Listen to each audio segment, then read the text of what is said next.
Welcome to episode 2 of Drama Club. When I first recorded the other episode, I had no idea what I was going to call this, so I guess it's going to, for now at least, it's going to be called Drama Club.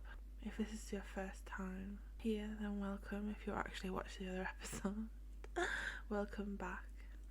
The first episode got a lot more views than I thought it would, so I'm kind of excited, even though in the grand scheme of YouTube, 24 views is nothing. Oh, I'm losing my mind already. It's also kind of shocking that this is somewhat a regular upload for me, because I'm used to being very erratic with my content. Ask anyone that actually reads my Harry Potter fanfiction and how long it's taken me to upload that. I decided that this format is actually helping me watch this drama. Like I said before, it was making me anxious watching it, but now having someone to talk to about it and a reason for doing it is helping me push through, and I'm glad because this episode was very interesting, to say the least. So today I'm going to be talking about episode 10 of Psychopath Diary. We're now well over halfway through. There's 16 episodes to this drama, so there's only 6 more left to talk about after this one. It opens very creepily with Soinu and the kidnapped blackmailer Park Musok, and I have one question about this scene, and that is, does every warehouse in a drama have to have a random barrel in it that has skull and crossbones on it? Because it's a very barrel heavy warehouse. We see that Dong-sik is texting with who he thinks is Park Musok, but we know is Soinu, where Soinu demands that Dong-sik find 10 billion won in 48 hours in order for him not to go to the police with information about how he's the serial killer. Obviously 10 billion won is a lot of money, so Dong-sik tries to get a loan, but they won't let him have one because he's got no collateral, or at least not enough collateral for 10 billion won, so they don't lend it to him, and he thinks to himself, should I steal from the company? At the end of the day at work, everyone but the 2 female employees and the maknae leave, and the 2 female members of staff notice that there's something wrong with Dong-sik, and they ask him, what's wrong? Is it dating related? But even though they're taking an interest in him and how he's feeling, I still don't like them, and it feels more like, tell us what the gossip is, rather than being actually concerned for his well-being. The maknae encourages Dong-sik to tell him what the problem is because of what happened in the last episode, where the maknae told Dong-sik about his problems.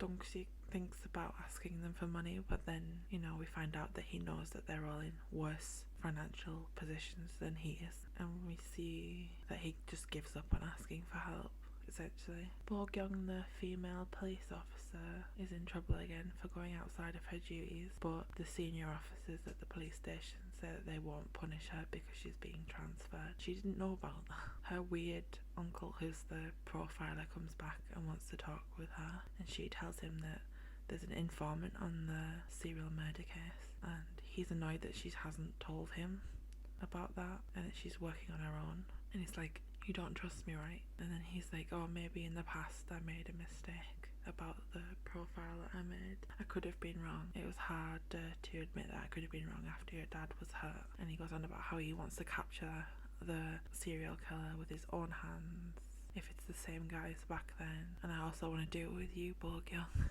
which makes her touched, but I still feel that he is a weird guy. There's something wrong. He wants Bo-kyung to give him information about the informer, and he says that, I'll put in a good word with the higher ups and stop you from being transferred. And they're sat at a table in the police station, but instead of sitting next to each other, they sat across from each other, and I don't know whether it's just a filming device in order to get their like a full face reaction from each of them separately, or whether this is a way of like showing us that they're not very close to one another. Dong-sik and the Gangpei are walking in the street at night. Find out that Gangpei got information that Park Moo-sok was fired from the police because he was a bent cover, but that he started a private detective agency, and he jokes like, oh, he's trying to blackmail you because you got caught having an affair with a married woman, but that he knows like the amount of money doesn't make sense for that. Because of that, we know that Dong-sik told him about the amount of money. I mean, he was there when the package came, the original package came, but we know that like Dong-sik trusts Gangpei, does he? And it continues like this arc of this ex-gangster being a good person. Really at heart, Gangpei says, oh, should I get the lads to come out? We're gonna essentially we're gonna smash some kneecaps. Can't you solve this problem on your own? But Dong-sik says like, I'm not gonna solve it with blood, I'm gonna solve it with money. There's a goal, trust me. Because Gangpei Ajoshi knows that Dong-sik needs this money, he takes him to a loan shark that he knows and tries to get a good deal from him because of their previous relationship. Obviously the loan shark wants to know what the money's for, but Dong-sik won't tell him, and he says, oh, you can give me your body, right? Which basically means like, if you can't pay for it, I'm gonna take those organs and sell them. But they eventually agree to use Dong-sik's father's restaurant as collateral for the loan. Dong-sik goes over to his father's shop, and you can see he's obviously uncomfortable with this thought of using the shop as collateral, and his brother, his stepmother and his dad are there. This kind of scene continues the theme that Dong-sik is a good person despite his thoughts about himself as a serial killer. His family notices he's being weird, which maybe shows that they know his habits well, and Dong-sik is like, I have something to tell you. And here the actor that plays him has this really peculiar way of moving when the character is scared or anxious that really portrays Dong-sik as like a submissive person, which was the problem he had earlier on before all of this stuff happened to him. Like, he can't stand up for himself on his own without this character of being a serial killer to like prop up protecting himself, essentially. Dong-sik puts off asking about lending money for them by asking like, how is the shop, is it doing well? They tell him that other businesses in the area are struggling, but they're still doing alright. Eventually the conversation moves on to the parents telling Dong-sik how they met. They met 18 years ago whilst hiking, when Dong-sik's dad was suffering after the death of his birth mother. The older sister of Dong-sik made him go hiking so that he wouldn't be in the house all the time, and his stepmother saw his father climbing up the mountain and like realised his desperation that he was putting into it, and she was attracted to him. His dad went climbing for years and eventually became the head of the club of like people who went mountain climbing that mountain. And then he said that there came a day when he decided that he needed to change his like attitude. He needed to stop like fighting this mountain and just not give up, but like give in. And on that day, his stepmother gave his father this juice made out of arrowroot, and she found it really attractive how he drank it. Arrowroot's something that you get here too in like old-fashioned sweets and like recipes and stuff. But in this scene, when the juice from it runs down the dad's face, it looked disturbingly like blood. The actor wipes the wrong part of his face. It really annoyed me. The dad and the stepmom kiss on the mountain, and then Dong-sik's baby brother, who's in secondary school, I would say, like he's like 17, 18, so he's in high school, just like is disgusted by this and leaves because he's the child of these two people, where Dong-sik and his older sister come from the previous marriage. Dong-sik continues to like talk around the situation and like kind of slyly trying to get to like the reason why he came here, but we find out how hard it was for parents to buy this shop and get it to the point where it's financially stable. And then Dong-sik's like inner conscience is pricked by hearing all of this, and he lies to them about why he came to see them, and he becomes kind of visually deflated because he's decided not to get the money for this loan that he needs from his parents. But they tell him, you know, I remember about the director that you brought here, are you still doing well at work? You know, he seems like a kind of guy that if you had problems you could go to and he would help you out. He looks like a nice guy. Obviously we know he isn't a nice guy, but this later on we find out that like Dong-sik will go to him, but for now, as he leaves his parents' shop, and deciding that he's not going to get the money from his parents, we see him back to thinking that like he has nowhere to go and that he has no way of getting his identity as a serial killer to go away, because all the avenues of money procurement that he's gone through to get for the bribe have led to nothing. We move back now to another scene of another family, the director's family, and we can see that they're quite rich, and we've seen previously that the father of Soinu is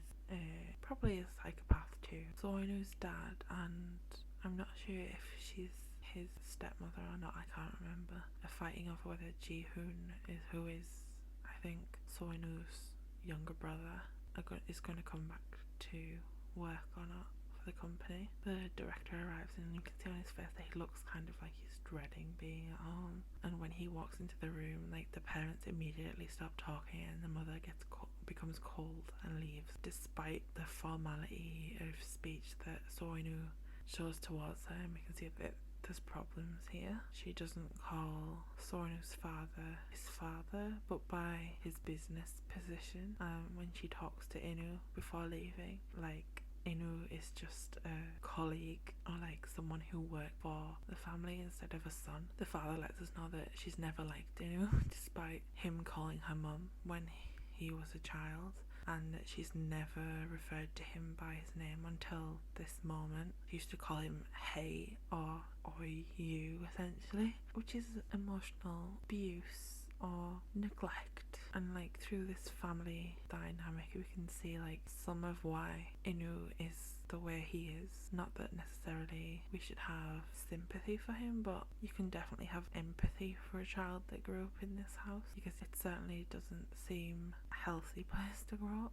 His father seems amused by the fact that this mother figure in his life didn't have any kind of feeling towards him, and he says to Inu that, you know, there's something off about you and your mother is smart enough to be able to tell, and that, you know, Ji-hoon is delusional about his life. You're doing a good job with the business. As long as there's no problems, you're gonna get the company. Direct Soinu's like there's not gonna be any problems, and they drink alcohol together excessively formally.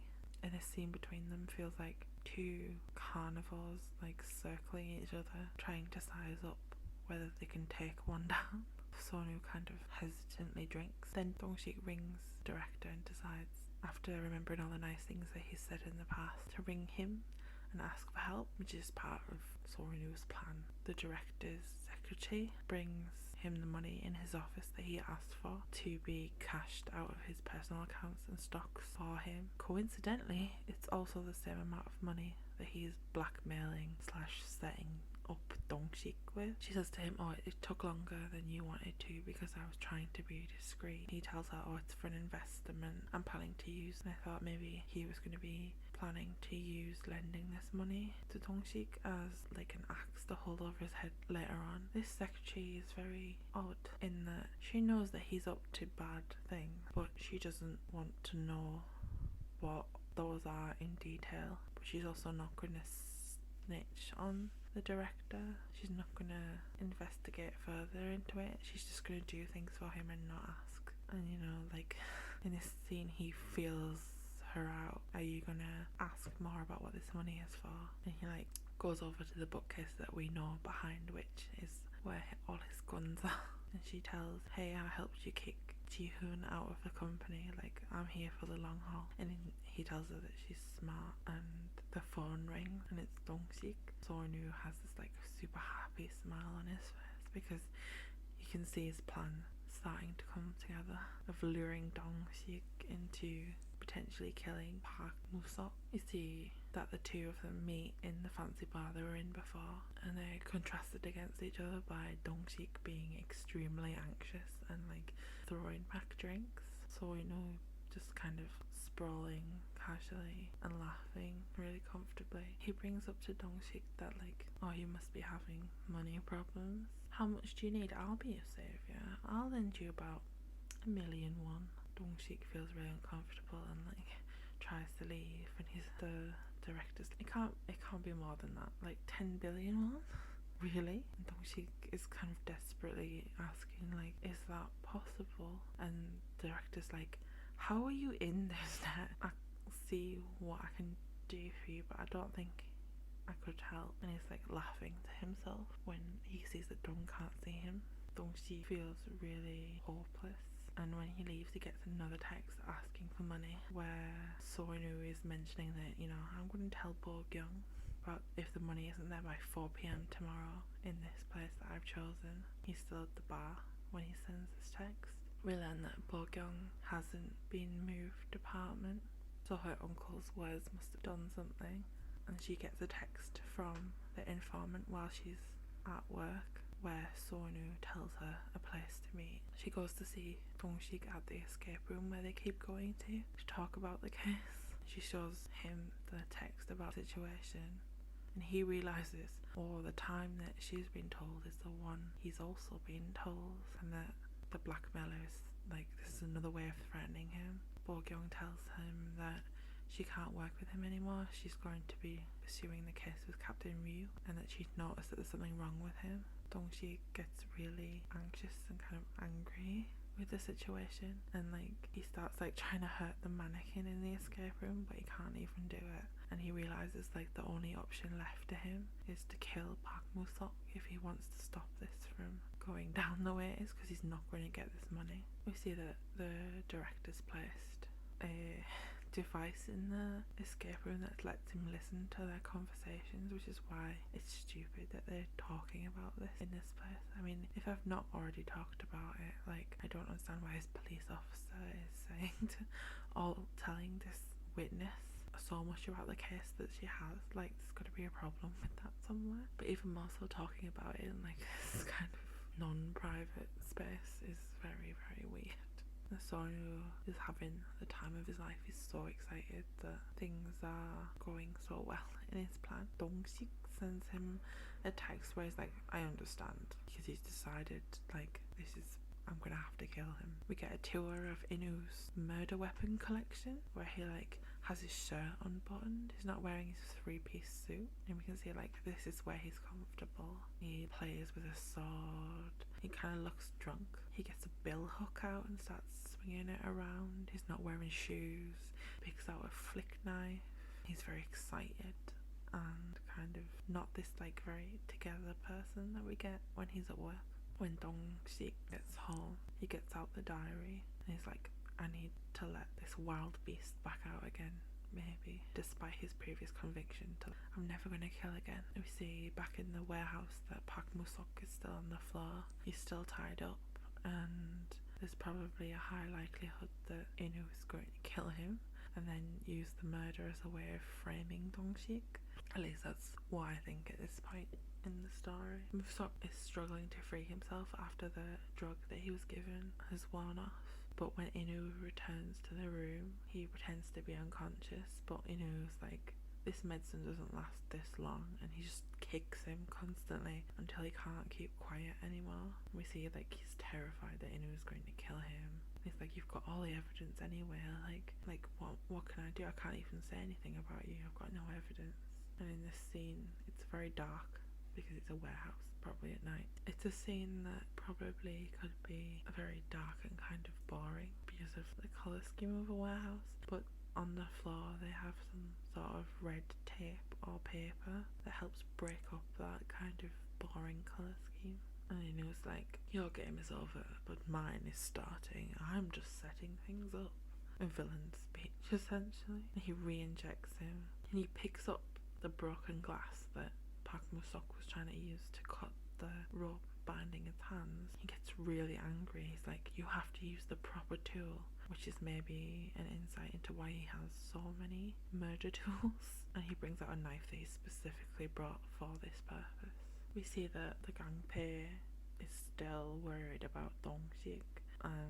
Dongshik's trying to lend his car, and he's like, did Musok get in contact with you again? Do you know how suspicious you are right now? And Dongshik is like, didn't you agree that you weren't going to ask questions on nitpick me? Eventually, the Gangpei she gives him the keys to the car, but he's like really upset that he can't go with him. Dongshik opens the trunk of the car and he finds that Gangpei's like locked himself in, and like he gives this big lie about why he's there with like an elaborate story about fainting and getting stuffed in there by like an old hoop. But Dongshik just like slams the lid on him for a little bit and then kicks him out, leaving him behind, which makes him sulk a bit. Dongshik goes to the place that the blackmailer told him to go to, and we see that Inu is watching him from another building with binoculars from the window, and that Dongshik lied to him about being late because of traffic. He could get there early and surprise him, which amuses Inu, who's like drinking and watching the situation on CCTV like it's a show. Dongshik tries to convince himself like, this is the last time you're gonna have to kill someone, it's gonna be alright, and he's doing like excessive evasive maneuvers. He's not wearing gloves, and like Inu is just like frustrated that like he's going through this outer duct thing that's making loads of noise when he could just like walk through the door. Dongshik is trying to be big brain Dongshik, and it's just small brain reality. There's a lot of unnecessary rolling on the floor, and obviously there's just barrels everywhere. As we've seen previously, when it comes to like Dongshik being aggressive, he's relying on a scene from a movie as inspiration for what he's going to do, and for this one he's relying on a scene from The Godfather. And then now that he's there and in the room, that's when he decides he's going to put gloves on. He pulls out a garrote wire, but he freaks himself out and falls over and knocks over an empty barrel, which clangs really loudly. And Inu just is like, why is he so bad at this? Dongshik goes for a second try at murdering Park Musok, but Park Musok body slams him to the floor and tries to run away. And then Inu is just like, I'm spoon feeding him, why can't he eat? Like, I'm giving you this really easy kill, why can't you do it? Musok tries to steal his own car, but Inu is smiling at him very evilly from the outside of it. Dongshik runs outside to find that the car with Musok in it has crashed. He pulls Musok out, and then it moves to a scene of Po Gyung waiting to go to the meeting that she has with the informant, where her uncle gives her a wire to wear. And we're back inside of the warehouse where Dongshik has tied Musok up, and he's stuffed his mouth with some sort of fabric, so he can't tell Dongshik that he's not the real killer, is Inu, and that Inu is behind all of this. Dongshik tells Musok that he's trying to stop killing, and then he just throws a tantrum about why this is going on, and Musok's like, are you crazy? And then Dongshik pulls out a knife that he's wrapped in newspaper, which seems to be his thing. The last time he brought a weapon, he wrapped it in newspaper. Someone rattles the door on the outside, and he drops the knife. And we see that Inu is losing his mind at how bad Dong is at this. He rings Dongshik again, who has to take a glove off to answer the phone, but it's not the flip phone that the blackmailer was using, because obviously he thinks that Musok is the blackmailer.